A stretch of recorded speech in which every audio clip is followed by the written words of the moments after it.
Isang maganda at mapagpalang umaga po sa ating lahat. Ang kagawaran ng Inhinyerya at Gawaing Bayan sa pamumuno ni Engineer Armando L. Andres ay siyang naatasan na manguna sa ating lingguhang pagtataas ng watawat. Ang ating pagtuntunan ay pasisimulan ng isang panalangin na pangunahan ni Ginang Felicitas Evangelista, susundan ng pag-awit ng lupang hinirang sa pangunguna ni Engineer Julius Ken Makayan sa salo ng Banda ng Maynila, panunumpa sa watawat na bibigkasin ni Engineer Robert G. Lactawin, panunumpa ng Lingkod Bayan sa pangunguna ni Mr. Rudolph Anton L. Balarite, at ang awit ng Maynila na pangungunahan ng mga piling empleyado ng kagawaran sa saliw ng Banda ng Maynila.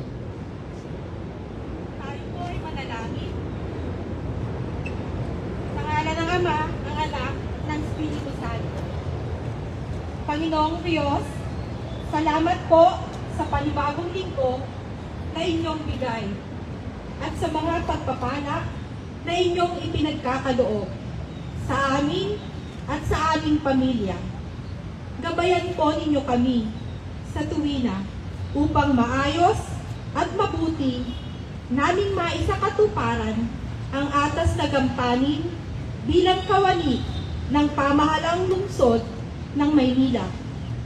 Gayon din po, itinataas namin ang aming punong lungsod, Dr. Hani Lacuna Pangan, pangalawang punong lungsod, Yul Serbo Nieto, mga kasapi ng konseho, at namumuno sa mga kagawaran at tanggapan, na patuloy po silang mabiyayaan ng mabuting kalusugan, higit pa na katalinuhan, kaalaman, upang lubos pang makapaglingkod sa lungsod ng Maynila.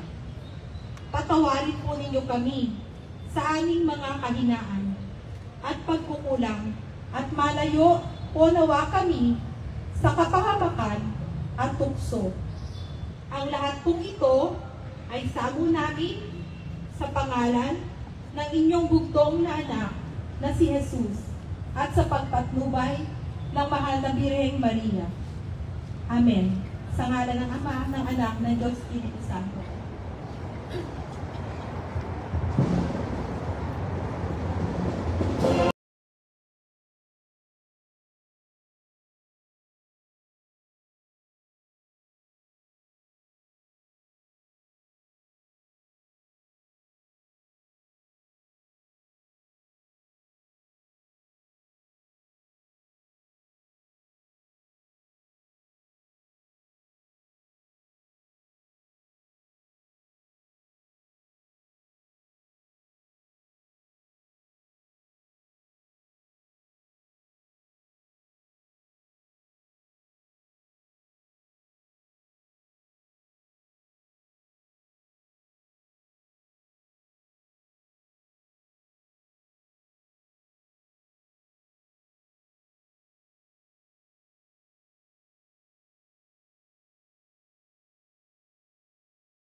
Ng Pilipinas. Ako ay Pilipino. Buong katapatang nanunumpa sa watawat ng Pilipinas at sa bansang kanyang sinasagisag, na may dangal, katarungan at kalayaan, na pinakikilos ng sambayanang makadiyos, makatao, makakalikasan, at makabansa. Manatiling nakataas ang kanang kamay para sa panunumpa ng lingkod bayan. Ako ay isang lingkod bayan. pangangalagaan ko at tiwalang pinagkaloob ng mamamayan. Maglilingkod ako ng may malasakit, katapatan at kahusayan na walang kinikilingan. Magiging mabuting halimbawa ako at magbibigay ng pag-asa at inspirasyon sa aking kapwa lingkod bayan. Lilinangin ko ang aking sariling kakayahan upang sa lahat ng panahon ay mapaglingkuran ko ng buong kahusayan ng sambayanan. Hindi ako makikibahagi sa mga katiwalaan sa pamahalaan. Pipigilan at isisiwalat ko ito sa pamamagitan ng tama at angkop na pamamaraan. Isa sa buhay ko ang isang lingkod bayang makadiyos, makatao, makakalikasan, at makabansa. Tutugon ako sa mga hamon na makabagong panahon tungo sa adhikain ng matatag, maginhawa at panatag ng buhay. Sa mga tungkulin at hangaring ito, kasihan nawa ako ng may kapal.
At ngayon po, para magbigay ng maikling mensahe, pinapakilala ko ang magiting at masipag na pinuno ng aming kagawaran, City Engineer Armando L. Andres.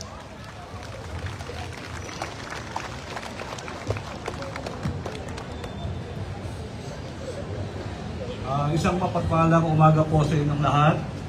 Sa ating pong kapitapitagang punungsod, Mayor Hani Lacuna Pangan, Vice Mayor Yusef Banieto, at sa kanya pong masisipag at maagang gumising na konsihal. Magandang umaga po.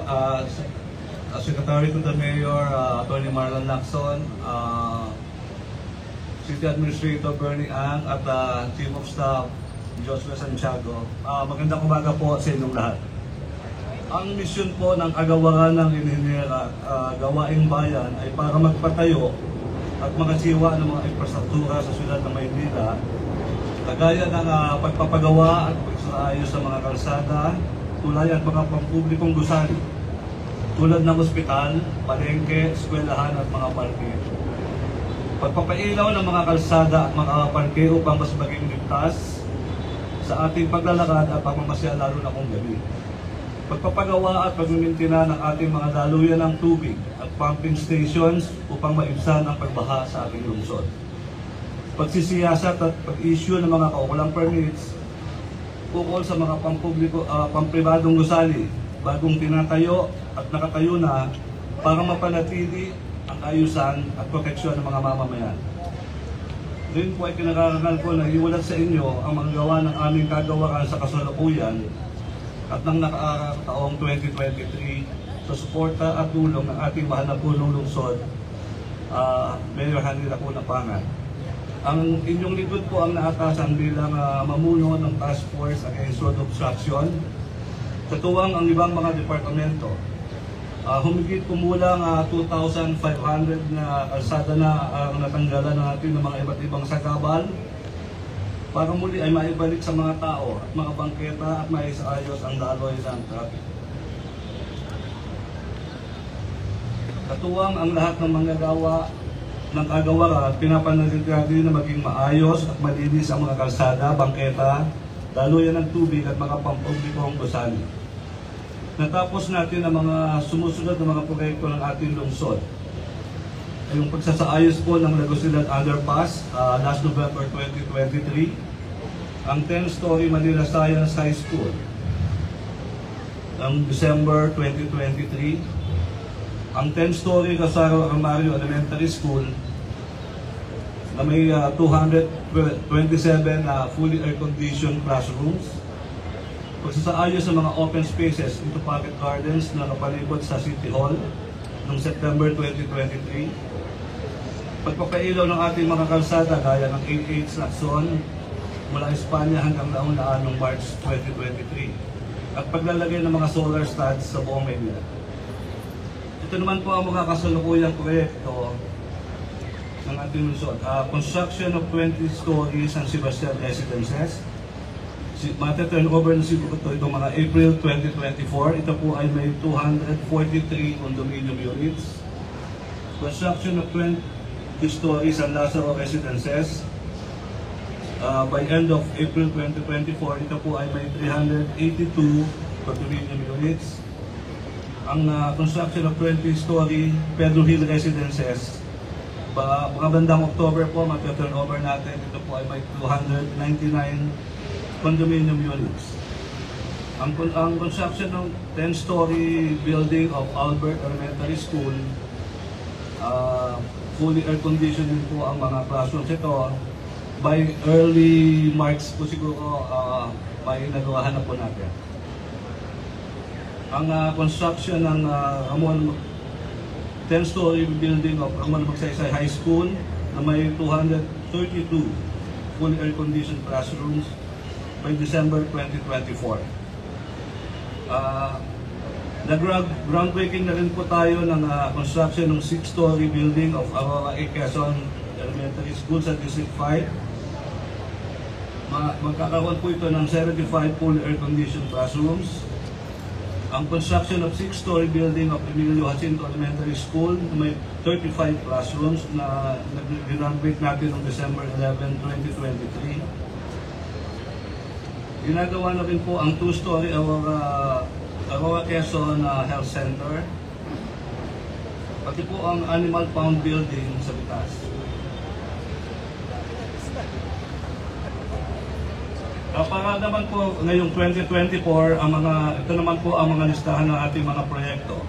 Construction of 10-story Kalina sa Maynila Center, Phase 1. Construction of Pet Cemetery at South Cemetery. Construction of Manila South Cemetery, Columbarium. Installation of reflectorized street name signages. Installation of internally illuminated loading and unloading signages. Repair and renovation of Manila Boys Home at Manila Boys Town Complex. Repair and renovation of Manila Girls Home at Manila Boys Town Complex. Kasama na rin po ang construction of 6-story building at Isabela de las Reyes Elementary School. construction of 7-story school building at Victorino Mapa High School. Mayroon din pong repair and rehabilitation ng ating na paaralan. Sa pakikipagtulungan natin sa national government, pinapagawa na po natin ang Manila Drainage Master Plan na makakatulong upang lalong maibsan ang pagbaha sa Manila.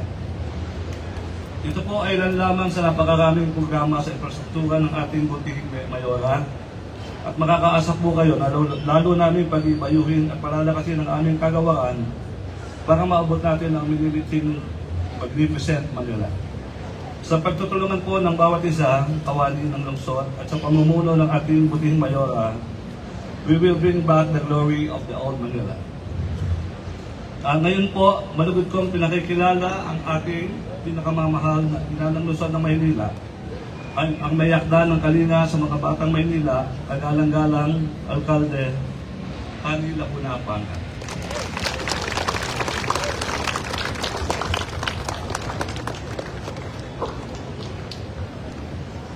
Maraming salamat, Engineer Arman Andres, at sa lahat ng bumubuo ng City Engineering's Office, kasama na pong City Electrician's Office. Maraming salamat po sa inyo. Napansin ko lang po, iba yata ang ating panunumpa ng mga kawani na yun. Yan na ba ang bagong version? Oo, yan na pala ang bagong version. Anyway, napakahaba po ng ibinahagi sa inyong mga ginagawa ng tanggapan ng City Engineering's Office at ng City Electrician's Office. Sabi niya, iilan lang daw po yun. Pero kung napansin nyo, 3 pages po yung kaninang binubukat niya. Siguro po ang kanilang departamento ang pinaka-busy at pinakamaraming ginagawa. Kahit hanggang linggo po, may ginagawa pa rin sila. Kaya ang akin pong pasasalamat sa inyo pong serbisyo na ibinibigay sa ating lungsod. Maraming salamat po. Narinig din po ninyo na napakarami po nating itinatayo, ipinagagawa, at marami na pong malapit ng matapos. Mga paaralan, yung ating pong minimithing Kalinga Center para po sa ating mga kababayan. At kung sakasakaling meron pa po tayong enough na pondo, yung ating pong MDRRMO, ililipat na po natin sa ibang lugar. Dito din po sa lungsod ng Maynila. Isa lamang po itong dahilan kung bakit talagang patuloy tayong nagsisino sa pondo ng ating lungsod. Kaya ang ating pasasalamat sa ating mga kababayan na ginampanan na ang kanilang mga obligasyon sa pamamagitan po ng pagbayad ng kanilang mga buwis. Napakalaking tulong po ito nang sa gayon lahat po ng ating mga pinaplano para sa ating lungsod na kapaki-pakinabang ay mangyayari. Maraming salamat po sa bumubuo din ng ating Local Finance Committee, sa ating pong City Treasurer's Office, Business Permit, License Office, EDP, CPDO, Manila Health Department, at lahat po ng mga departamento na City Assessment, City Assessor, na nagtutulong-tulong para kahit papano mahikayat natin ang ating mga kababayan na magbayad sa tamang panahon at magbayad po ng wasto. Sa lahat po ng ating mga kababayan, maraming salamat po. Ngayong buwan ng Pebrero ay may 2 po tayong ipagdiriwang. ang Chinese New Year. Sa February 10 po gaganapin. Walang pasok. Pero sa February 9 po ay merong fireworks display. Nagaganapin po dyan sa Jones Bridge. Kung wala naman po kayong ginagawa, maaari po kayong pumunta dyan mga alas 11 ng gabi hanggang alas 12 para ma-witness nyo po ang ating fireworks display. At sa mismong araw ng Chinese New Year, February 10, ay magkakaroon po ng parada paikot sa Binondo. Kasama po ang ating mga Filipino-Chinese community organizations, ang ating pong mga lingkod bayan, congressman, mga konsihal, vice mayor. Magkita-kita po sa February 10. February 14, Ash Wednesday. uy, biglang may reaction ngayon. Ang iniintay ng mga nagmamahal, may minamahal, at kahit solo sa buhay, ay Valentine's Day. Happy Valentine's po sa inyong lahat. Meron naman po tayong gaganapin na Maynilab, dito mismo, sa Cartilla. February 12 hanggang February 17. Marami po tayong mga booth dito na itatayo. Ang inyo pong pamilya, ang inyo pong mga mahal sa buhay, ayain nyo na dito po pumunta sa darating na Valentine's Day. Nang sa gayon naman po ay maramdaman ninyo kung paano magmahal. Bilang panghuli, siyempre, nung last year may hugot line ako eh. Alangan naman ngayon, wala. Diba? Ako naniniwala ako sa kasabihang ito. Marami rin naman sa inyo naniniwala sa kasabihang ito. Aanhin pang tiwala kung ang bawat hinala ay tumatama. Magandang umaga po sa inyo. Maraming salamat sa Pure Foods. Andiyan na naman po sila para po sa ating buwanang breakfast. Oh my gosh.